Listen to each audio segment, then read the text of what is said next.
সিরাজগঞ্জে যমুনা পাড়ে শুরু হয়েছে ভাঙন। গত 2 সপ্তাহের ভাঙনে এনায়েতপুর ও শাহজাদপুরের অন্তত 2 শতাধিক বসতবাড়ি নদীতে বিলীন হয়েছে।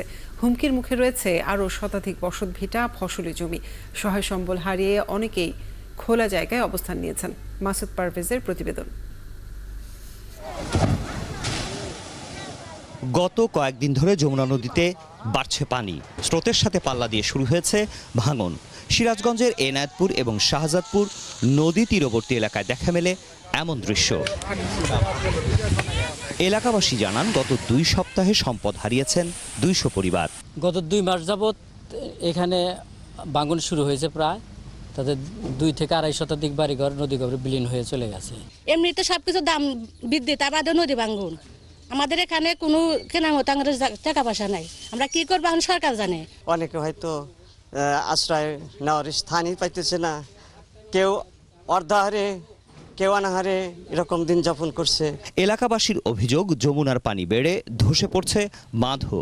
ভাঙন প্রতিরোধে পানি উন্নয়ন বোর্ডের 650 কোটি টাকার প্রকল্প চালু থাকলেও তা কোনো কাজে আসছে না। 20-22 দিন ধরে ভাঙতেছে, কিন্তু ঠিকাদাররা বস্তা ভইরে সেই বস্তা আগলা করে নিয়ে আবার অন্য জায়গায় বইরে গুনতি দেয়। এখানে 10টা ফালায়, ওখানে ফাঁক থাকে, ওখানে দাঁড়াইছে ভাঙে চলে যায়। এই বস্তা আরো কাইটা বাইটা লুটে উঠে নিয়ে গেছে আরো তে আমরা ভাঙে যেতে জায়গা তে সরকারের টাকা সরকার জানে ফেরত নেয়। এই যে হাজার হাজার বস্তাগুলা বরাদ করে রাখা হয়েছে, একটা বস্তা ফেলানো হইতেছে না। তার কারণটা কি? এই কন্ট্রাক্টর কি কাজ করতেছে এটা? পানি উন্নয়ন বোর্ডের নির্বাহী প্রকৌশলী জানান, আপাতত জিও ব্যাগ ফেলে ধস ঠেকানোর চেষ্টা চলছে। সিসি ব্লক তৈরির কাজ চলছে, তবে তা ব্যবহার করা হবে চলতি বর্ষা মৌসুমের পর। এই বর্ষা পরবর্তী সময়ে আমরা সিসি ব্লক এবং জিও ব্যাগ একত্রে ডাম্পিং করে আমরা এই কাজটি সম্পূর্ণ করতে চাই, এবং আমরা যদি ফুল ডিজাইনে কাজ করতে পারি তাহলে ভাঙন রোধ করা সম্ভব। প্রায় 1.5 বছর আগে সিরাজগঞ্জের যমুনা নদীর এনায়েতপুর ও শাহজাদপুরে নদী ভাঙন প্রতিরোধের কাজ শুরু করে পানি উন্নয়ন বোর্ড। এর ব্যয় ধরা হয়েছে প্রায় 650 কোটি টাকা। মাসুদ পারভেজ, 71, সিরাজগঞ্জ। ভাঙনের আরও খবর জানবো আমরা। আমাদের সাথে সিরাজগঞ্জ থেকে যুক্ত হচ্ছেন সহকর্মী মাসুদ পারভেজ। মাসুদ, কোন কোন এলাকা বেশি ক্ষতিগ্রস্ত হয়েছে ভাঙনে, এবং জিও ব্যাগ ফেলে কতটা উপকার হচ্ছে?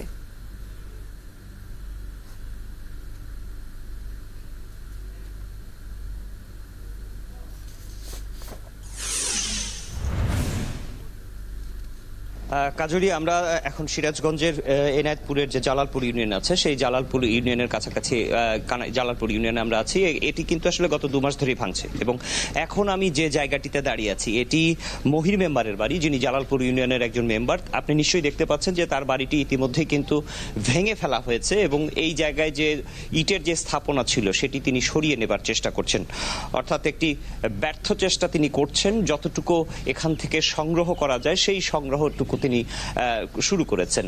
এবং আমরা এই এলাকার স্থানীয় মানুষের সঙ্গে কথা বলে যেমনটা জেনেছি যে এই এলাকায় আমরা এখন যে জায়গাটিতে দাঁড়িয়ে আছি এর সামনেও কিন্তু অন্তত 4টি গ্রাম ছিল, যে 4টি গ্রাম ইতিমধ্যেই নদীগর্ভে বিলীন হয়েছে, এবং শেষ এই জালালপুর ইউনিয়নের কাছাকাছি এসে নদী কিছুটা থেমেছিল, কিন্তু গত কয়েক বছর ধরে নদী ভাঙনের কবলে পড়ে জালালপুর ইউনিয়নও কিন্তু এখন নদীগর্ভে চলে যাওয়ার পথে, এবং এর সঙ্গে আরকান্দি ব্রাহ্মণগ্রাম যে অঞ্চলটি আছে সেটিও কিন্তু ভেঙে যাচ্ছে। এবং আপনি নিশ্চয়ই জানেন যে চৌহালি উপজেলার যে নদী ভাঙন কবলিত এলাকার মানুষ, সেটি কিন্তু বিগত বেশ কয়েক বছর ধরেই চলছে, এবং স্থানীয় মানুষ, বিশেষ করে জালালপুর ব্রাহ্মণগ্রাম এলাকার মানুষ কিন্তু নানা কর্মসূচি নিয়ে সরকারের দৃষ্টি আকর্ষণ করে শেষ পর্যন্ত তারা একটি প্রকল্প পেয়েছিলেন, এবং সেই প্রকল্পও কিন্তু গত 1.5 বছর আগে কিন্তু অনুমোদন হয়ে চলে আসে, কিন্তু সেটির কাজ শুরু করতে কিন্তু দীর্ঘ সময় চলে যায়। এবং এই দীর্ঘসূত্রিতার কারণে কিন্তু এই অঞ্চলের যারা মানুষ ছিলেন তারা কিন্তু তাদের বাড়িঘর নদীগর্ভে বিলীন হয়েছে, ফসলি জমি এখান থেকে চলে গিয়েছে, এবং তারা এই জায়গা থেকে অন্য জায়গায় স্থানান্তরিত হতে বাধ্য হয়েছেন।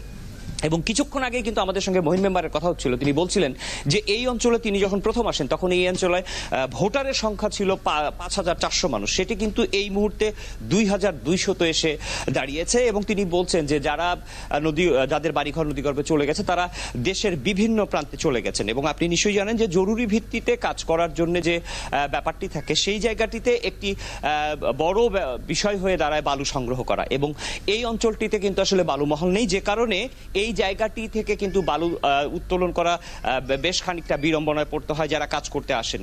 এবং আপনি নিশ্চয়ই জানেন গত বেশ কিছুদিন আগে কিন্তু চৌহালিতে জরুরি যে কাজটি চলছিল সেই কাজের সময়ও কিন্তু নদী থেকে বালু তোলার কারণে সেই জায়গার ঠিকাদারি প্রতিষ্ঠান যারা আছে তাদের কর্মীর বাহিনীর জেল জরিমানা করার কারণে তারা সেই জায়গা থেকে কাজ গুটিয়ে চলে এসছেন। এবং পানি উন্নয়ন বোর্ড, ঠিকাদার এবং অন্যান্য যারা আছেন তারা বলছেন যে এই যেহেতু আসলে নদী ভাঙন কবলিত মানুষ যারা আছেন সেই জায়গায় ভাঙন প্রতিরোধে বালু একটি বড় বিষয়, সেটির উত্তোলনের জন্য আসলে যদি জরুরি ভিত্তিতে কাজ করার সময় যদি এটির নিয়ম শিথিল এবং দীর্ঘসূত্রিতা না হয় তাহলে তাদের কাজ করতে সুবিধা হয়। এবং এই বিষয়টি সরকারের দুটি বিভাগ যদি বসে সমন্বয় করে সেটি কিন্তু আসলে স্থানীয় যারা ভাঙন কবলিত মানুষ আছেন তাদের জন্য উপকার হয়ে দাঁড়াবে এবং নিশ্চয়ই সরকার সেই বিষয়টি মাথায় নেবেন। এবং আমি যেটি বলছিলাম যে ব্রাহ্মণগ্রাম কিন্তু আজ থেকে অন্তত তিন থেকে 4 বছর আগে থেকে ভাঙন কবলিত শুরু হয়েছে, সাথে আর কান্দিও আছে, অর্থাৎ যমুনা নদীর পশ্চিম পারের এই অংশে যে ভাঙন শুরু হয়েছিল বিগত 5 বছর আগে, সেটি কিন্তু 5 বছরেও পানি উন্নয়ন বোর্ড সেটির আসলে প্রতিরোধ করতে পারেনি। এবং আমরা যতটা দেখি যে আসলে পানি উন্নয়ন বোর্ডের কাজের যে দীর্ঘসূত্রিতা এবং যে সময় তারা আসলে কাজ শুরু করতে চায় সে সময় নদীতে পানি চলে আসে এবং পানি চলে আসার কারণে কিন্তু তারা স্বাভাবিকভাবে কাজটি করতে পারে না। এই বিষয়ে পানি উন্নয়ন বোর্ডের কর্তারা যেটি বলছেন যে তাদের যে অনুমোদন এবং টাকা প্রাপ্তির যে সময়টি আসে সেই সময়ের সাথে আসলে কাজের যে সমন্বয় সেটি আসলে করা সম্ভব হয় না দেখেই কিন্তু তাদের এই দীর্ঘসূত্রিতা চলে বলে তারা আমাদেরকে জানিয়েছেন। তারা এই সমন্বয়ের দাবি জানিয়েছেন। মাসুদ পারভেজ, আপনাকে অনেক ধন্যবাদ যুক্ত থাকার জন্য।